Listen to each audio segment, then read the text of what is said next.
Bonjour les amis. Aujourd'hui, on va parler de la reproduction des végétaux.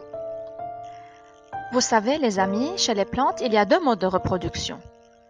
La reproduction asexuée, appelée aussi végétative, et la reproduction sexuée.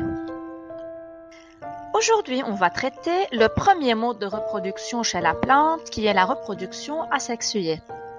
À votre avis, comment les plantes peuvent-elles se reproduire sans graines, ni intervention des organes reproducteurs? La première technique, c'est le bouturage. Elle se fait suite à l'intervention de l'homme. Elle permet de reformer une plante entière à partir d'un fragment sans utiliser les organes reproducteurs.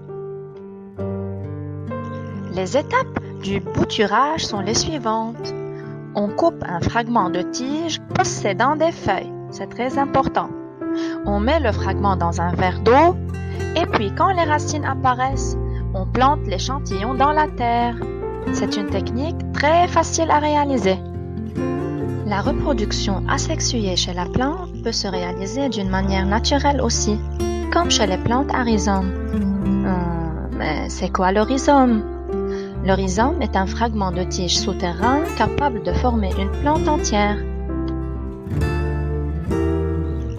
Le rhizome alors, comme dans la photo devant vous, est une tige souterraine rampante, allongée, possédant des feuilles et généralement horizontales à la terre. Chaque printemps, le rhizome émet un bourgeon qui produit ensuite des tiges aériennes et des racines, c'est-à-dire une nouvelle plante. Une autre façon naturelle pour la reproduction asexuée des plantes, et c'est la reproduction des plantes à stolon.